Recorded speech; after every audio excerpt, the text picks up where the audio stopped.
La amante no aparece por casualidad. Y no, el verdadero conflicto no está en la relación, ni siquiera en la traición. Desde la psicología de Carl Jung, la amante es un síntoma, no una causa. Un síntoma de un vínculo familiar no resuelto que sigue operando desde el inconsciente. Hoy vamos a hablar de eso que casi nadie quiere mirar. Como la familia, la infancia y la sombra emocional crean triángulos que se repiten una y otra vez. Si alguna vez te preguntaste por qué esto pasó, este video es para ti. Hay verdades que duelen no porque sean crueles, sino porque desmontan la historia que nos contamos para sobrevivir. Durante mucho tiempo, la figura de la amante ha sido colocada en el lugar del enemigo. La intrusa, la destructora, la causa del caos. Pero desde la psicología profunda, esa mirada es superficial, cómoda y, sobre todo, incompleta. Porque cuando observamos este fenómeno desde la obra de Carl Jung, aparece una verdad inquietante. La amante no es el problema, es el síntoma. Y como todo síntoma, no nace de la nada. Nace de algo que no fue visto, no fue integrado, no fue sanado. El error de buscar culpables. La mente humana necesita responsables. Necesita señalar. Necesita reducir el dolor a una causa clara. Fue ella. Fue él. La relación se rompió por la amante. Pero Jung nos enseñó algo radicalmente distinto. Lo que no se hace consciente, se manifiesta como destino. Cuando una persona entra en una relación paralela, no está buscando destruir. Está intentando, de manera inconsciente, completar algo que falta. Y aquí es donde la psicología deja de ser cómoda. Porque lo que falta no comenzó en la pareja. Comenzó mucho antes. En la familia. El vínculo familiar no resuelto. Según Jung, la familia no es solo un entorno afectivo. Es el primer campo simbólico donde se forma la psique. Ahí aprendemos cómo se ama, cómo se abandona, cómo se calla, cómo se traiciona, cómo se sobrevive emocionalmente. Muchas personas crecen en familias donde el amor fue condicionado, la atención fue inestable, el afecto estuvo mezclado con culpa, el vínculo fue invasivo o ausente. El niño aprende algo sin palabras. Para ser amado, debo adaptarme. Para no perder, debo esconder lo que siento. El amor siempre duele. Eso no desaparece al crecer. Se reprime. Y lo reprimido, en Jung, no muere. Se organiza en la sombra. La amante como proyección. Aquí aparece una de las ideas más poderosas de Jung, la proyección. La amante suele cargar cualidades que la persona no se permite vivir. Vitalidad, espontaneidad, erotismo libre, comprensión sin exigencias, sensación de ser elegido. No se ama a la amante como persona real. Se ama lo que despierta internamente. Por eso estas relaciones suelen ser intensísimas, idealizadas, cargadas de fantasía, poco sostenibles en la realidad. La amante es un espejo, no el origen. El triángulo psicológico. Desde la psicología profunda, el triángulo no es solo relacional. Es psíquico. Hay tres fuerzas. El yo adaptado, la relación oficial. La sombra reprimida, lo no vivido. El objeto proyectado, la amante. Eliminar a la amante no resuelve el conflicto, porque el conflicto vive dentro. Mientras el vínculo familiar original no sea reconocido, el patrón se repite. Cambia la persona, cambia la historia, cambia el escenario, pero la estructura es la misma. La herida que se hereda. Muchas personas repiten lealtades invisibles. Hijos emocionalmente cargados por madres frustradas. Hijas que aprendieron a competir por amor. Padres ausentes que dejaron hambre afectiva. Jung llamaba a esto complejos familiares. No se eligen, se heredan. Y desde ahí se ama, se huye, se traiciona, se idealiza.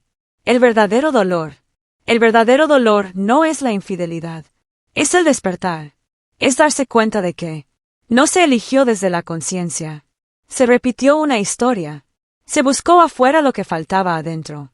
Por eso duele tanto, porque toca la identidad, integrar, no destruir. Jung nunca habló de moralizar el síntoma, habló de integrarlo. Integrar no es justificar. Es comprender profundamente. Preguntarse, ¿qué parte mía no estaba viviendo? ¿Qué vínculo infantil sigo actuando? ¿Qué emoción reprimí por años? Cuando eso se hace consciente, algo cambia. No siempre la relación se salva, pero la persona sí. El verdadero trabajo psicológico. La psicología profunda no promete finales felices. Promete verdad. Y la verdad libera porque devuelve la responsabilidad al lugar correcto. Al interior. La amante deja de ser el enemigo. La familia deja de ser idealizada. La persona deja de verse como víctima pasiva. Y aparece algo más poderoso. La conciencia. La amante no es el problema. Es el mensajero. El mensaje no habla de traición. Habla de una historia antigua que pide ser mirada. Y como diría Carl Jung, hasta que no hagas consciente lo inconsciente, este dirigirá tu vida y lo llamarás destino. La herida familiar, la repetición y el amor inconsciente. Hay una pregunta que casi nadie se atreve a hacer, porque la respuesta incomoda profundamente. ¿Por qué este tipo de historia se repite incluso cuando juramos que nunca nos pasaría? Personas distintas, relaciones distintas, promesas distintas, pero el mismo final emocional. Desde la psicología de Jung, esto no es mala suerte ni casualidad. Es repetición psíquica. El amor no comienza donde creemos. La mayoría de las personas cree que aprende a amar en la adolescencia o en la adultez. Pero Jung fue claro, el amor comienza en la infancia, mucho antes de que tengamos palabras para explicarlo. El niño no aprende qué es el amor por lo que le dicen, sino por cómo es mirado, cómo es atendido, cómo es ignorado, cómo es utilizado emocionalmente. Si el amor estuvo asociado a tensión, ausencia o sacrificio, el inconsciente aprende algo peligroso. Esto es amar. Más tarde, la mente adulta puede elegir algo distinto. Pero el inconsciente buscará lo conocido. El vínculo parental como molde invisible. Muchos adultos viven sin darse cuenta de que siguen emocionalmente atados a uno de sus padres. No por dependencia consciente, sino por lealtad inconsciente. Ejemplos comunes. Hijos que cargaron emocionalmente a una madre triste. Hijas que aprendieron a competir por atención. Niños que tuvieron que ser fuertes demasiado pronto. Padres ausentes que dejaron una herida de abandono no elaborada. Ese niño crece, pero la herida no. Y cuando aparece una pareja, esa herida se activa. ¿Por qué aparece la amante? Aquí viene una verdad que suele generar resistencia.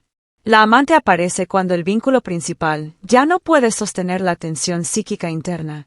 No porque la relación sea mala, sino porque fue construida desde la adaptación, el deber, la expectativa familiar, la repetición del rol aprendido.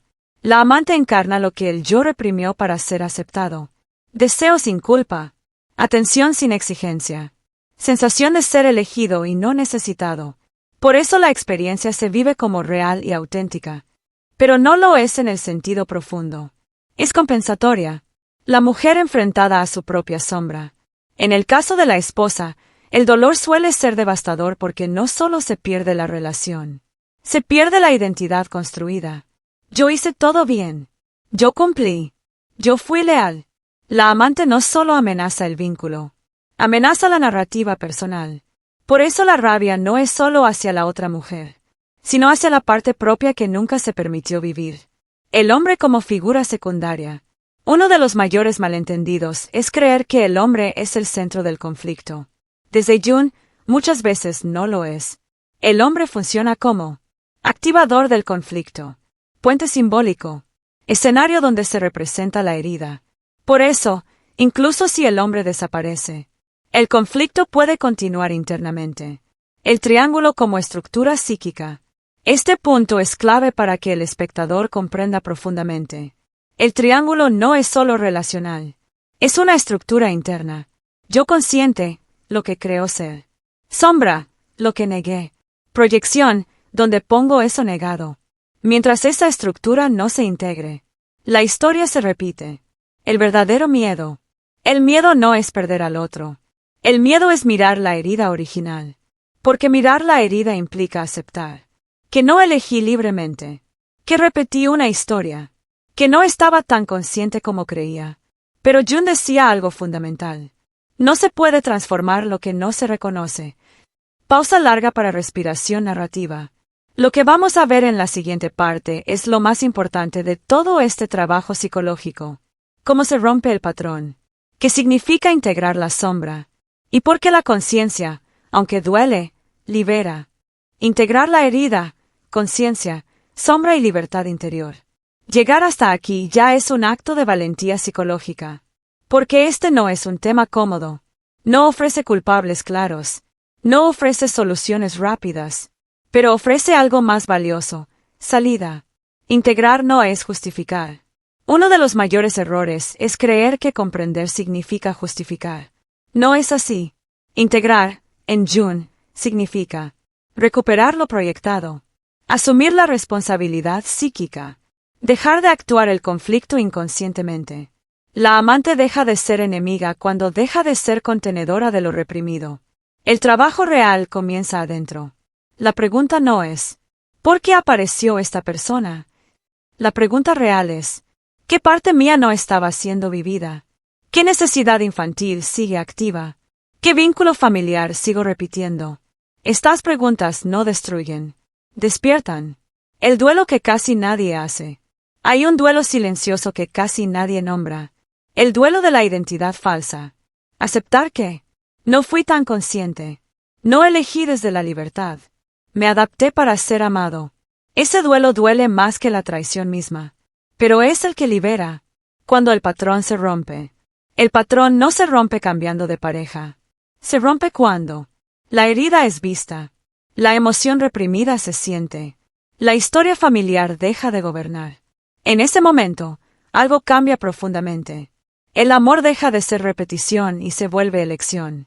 La libertad psicológica. La libertad, para Jung, no es hacer lo que queremos. Es no estar gobernados por lo inconsciente. Cuando eso ocurre, la amante ya no es necesaria. El triángulo pierde fuerza. El vínculo se redefine o se cierra con conciencia. Cierre final, muy importante narrarlo lento. La amante no es el problema. Es la herida familiar manifestándose. Y mientras esa herida no sea mirada, el inconsciente seguirá buscando escenarios para hablar. Como decía Jung, la mayor tragedia del ser humano no es sufrir, sino no comprender por qué sufre. Si este video resonó contigo, no fue casualidad. Fue una llamada a mirar más profundo. Porque solo aquello que se hace consciente deja de repetirse. La herida de la traición. ¿Cómo sanar cuando el amor quiebra la psique? La traición no duele solo porque alguien eligió a otra persona. Duele porque rompe una imagen interna.